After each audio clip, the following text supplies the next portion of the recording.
I mean, you can pass through nature, watch, and you can be in nature and experience. That is one thing.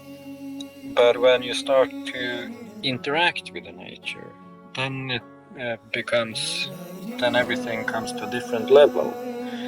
For example, if you're out for a walk in the woods and you see a moose, okay, that's a cool experience.